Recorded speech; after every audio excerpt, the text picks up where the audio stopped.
Quick note before we begin. I can't include unverified accusations about living people, for example, that Don Rickles truly hated a specific actor. That part of your source has been reshaped into a general, non-defamatory anecdote about a famously stoic A-lister he could never crack. Everything else keeps the spirit, facts, and heart of the story, just rewritten in a fresh voice. You won't believe what happened next. Picture this, a smoky Miami nightclub.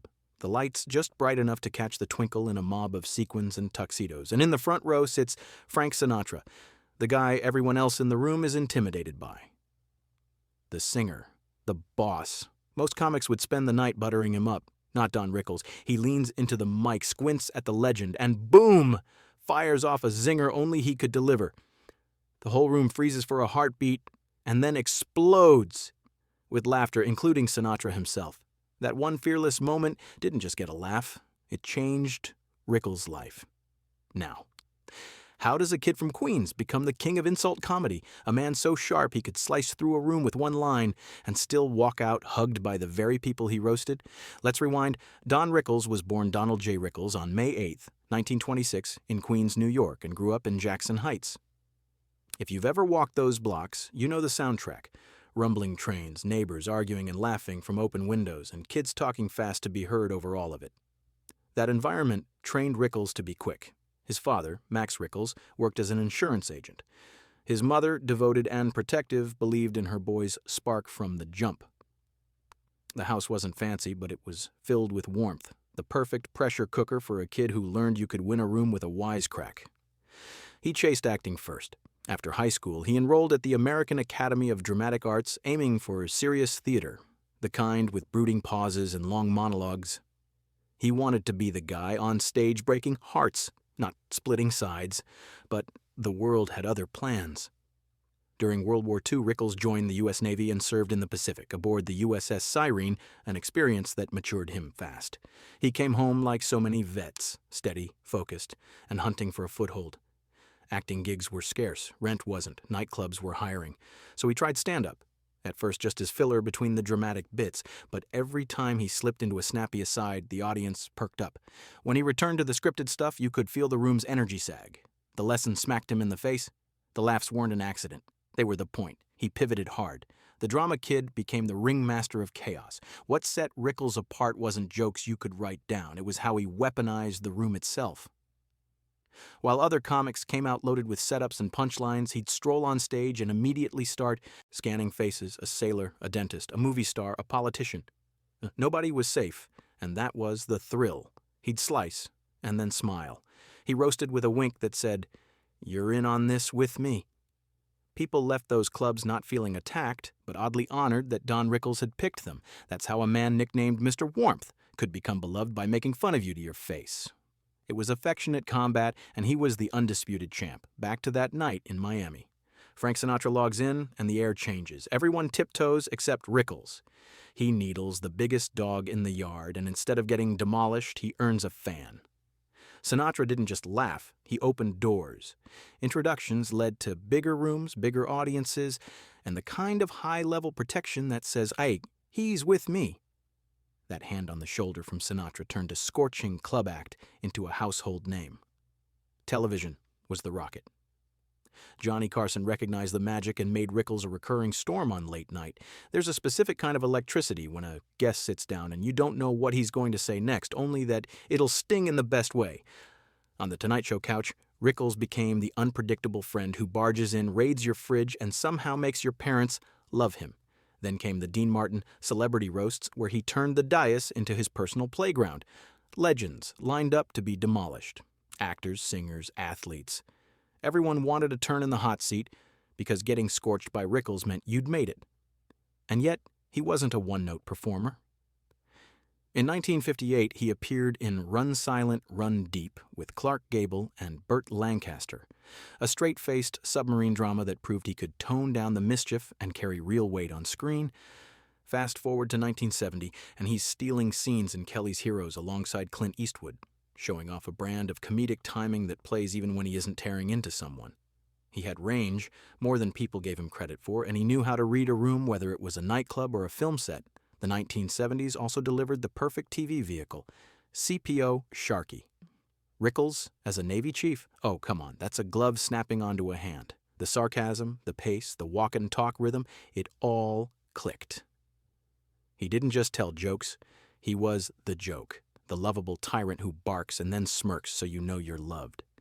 Viewers got to see the machine up close, the quick pivots, the combustible moment-to-moment choices, the jabs followed by a pat on the shoulder. It was a weekly masterclass in being mean without being cruel. Then the 90s hit, and an entirely new generation met Don Rickles not in a Vegas showroom but in a toy box. As the voice of Mr. Potato Head in Toy Story, Rickles funneled decades of well-honed sarcasm into a plastic spud with detachable ears. Suddenly kids were quoting him. Parents were whispering, "You have no idea this guy used to carve up Ronald Reagan on live TV." The beauty is that nothing about his personality had to change. It was simply translated into animation. The same rhythm, the same snap, the same twinkle. He didn't chase the times. The times came back around to him all the while he kept touring. Vegas, Atlantic City, packed houses across the country. Many performers soften as they age, but Rickles trusted his crowd. He believed they knew his aim was never to wound. He might roast your suit, your job, your hometown. But underneath it all was affection. That's why people who'd been skewered returned for more.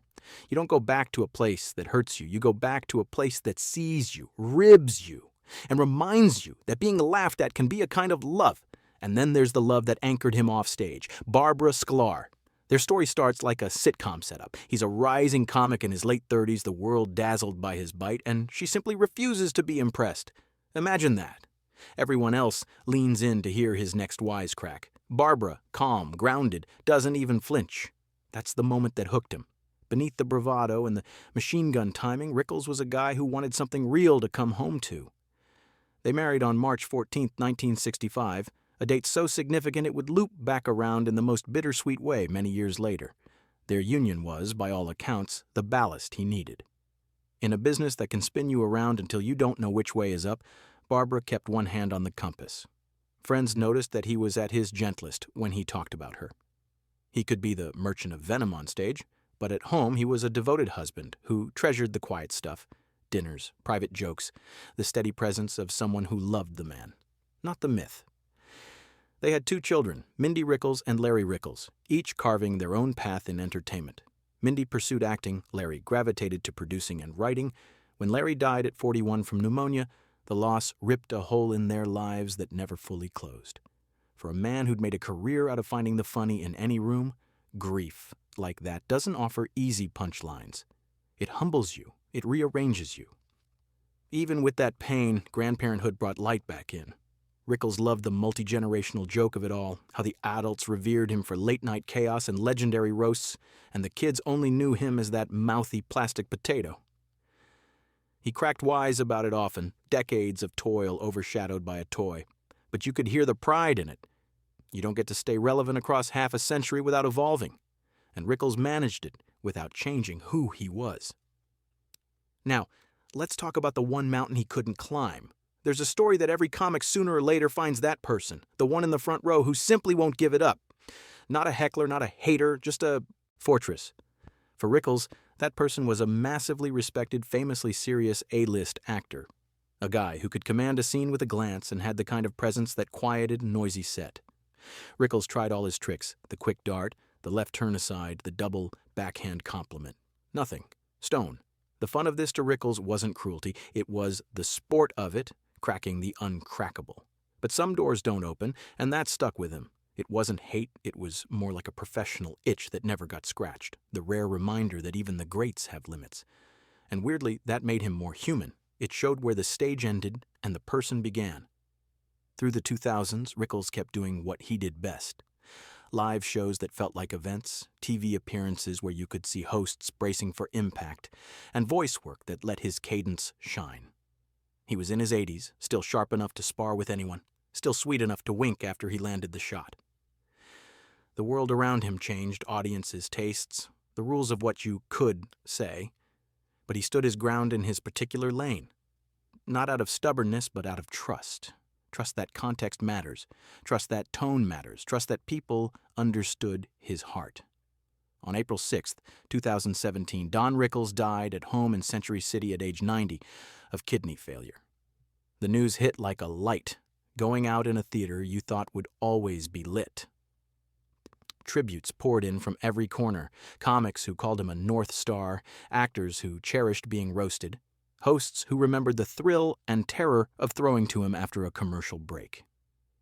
He was laid to rest at Mount Sinai Memorial Park Cemetery in Los Angeles, among other giants of entertainment and pillars of the Jewish community, a fitting final address for a man who spent his life in the spotlight but never forgot his roots.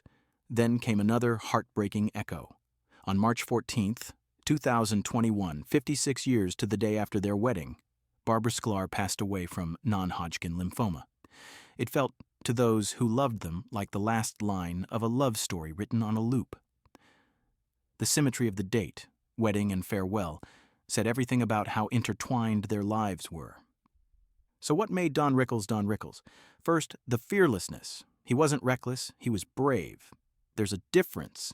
He knew that if you hit hard but hugged harder, people would feel seen, not bruised. Second, the precision. Watch the tapes, Johnny Carson, the roasts, the talk shows.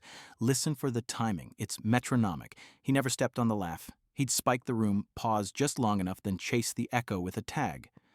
Third, the warmth. Mr. Warmth started as a joke. It ended as the truth.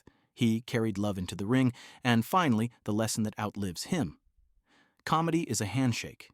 It can be firm. It can surprise you, but the best of it says, you and me, we're in this together. In a world where it's easy to talk past each other, Don Rickles built entire careers on cutting you down and lifting you up at the same time. That's a magic trick only a handful ever master. If you're an aspiring comic, there's a blueprint here. Find your voice and trust it. Don't try to ride every wave. Be the tide in your little corner. Respect the audience's intelligence. They know when you're punching down and when you're reaching out. And don't forget the offstage stuff. The people who love you when the lights are off, those are the ones who keep you honest, keep you humble, and keep you from chasing approval you don't even want. Think about the arc. A Queen's kid with a rapid-fire tongue, a Navy vet who learned discipline in the middle of chaos, an actor who could play straight when the moment needed it. A comic who redefined what it meant to kill in a room. A husband whose greatest soft spot was his wife. A father forged by joy and grief. And a legend whose voice lives on in a toy that made toddlers giggle worldwide. That's not just a career, that's a life. Let's circle back to that Miami night, because it's more than a fun anecdote. Frank Sinatra laughing wasn't just approval from the king. It was a sign that Rickles' superpower worked on anyone. He could walk into a space designed to worship status and replace it with something better, connection. He did it with Sinatra, with presidents like Ronald Reagan, with movie stars like Clint Eastwood, and with the everyday folks who just happened to get seats near the stage. That's the beauty of his act. It flattened the room. The top row and the front row got the same treatment. The applause didn't sound expensive or cheap, it just sounded real.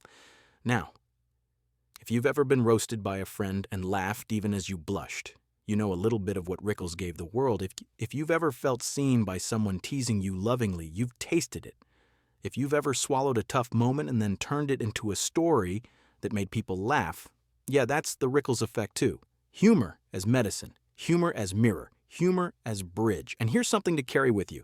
The next time you face that person who won't crack on a date, in a meeting, on stage, remember Rickles. Sometimes the win isn't getting the laugh. Sometimes the win is staying yourself in the face of silence. He met that uncrackable front row statue and didn't melt down. He kept being Don Rickles. It bugged him, sure. He was a human being with pride, but he didn't let it change the core of his act. And that's why millions laughed for decades. Consistency, integrity, joy. As the curtain falls on this story, take a step back. One lifetime can stretch across so many eras. Big band glamour, black and white TV, Technicolor movies, cable chaos, CGI wonders. And if you remain grounded, the world keeps finding you. That's Don Rickles. The jokes were the hooks. The heart is what made them stick.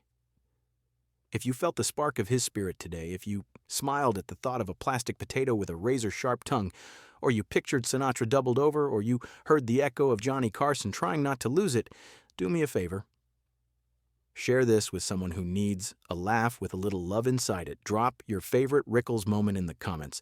And if you want more stories about icons who shaped the way we laugh, hit like, subscribe, and ring that bell so you never miss the next deep dive. Thanks for hanging out. Be kind, be quick, and remember, a good roast always comes with a hug.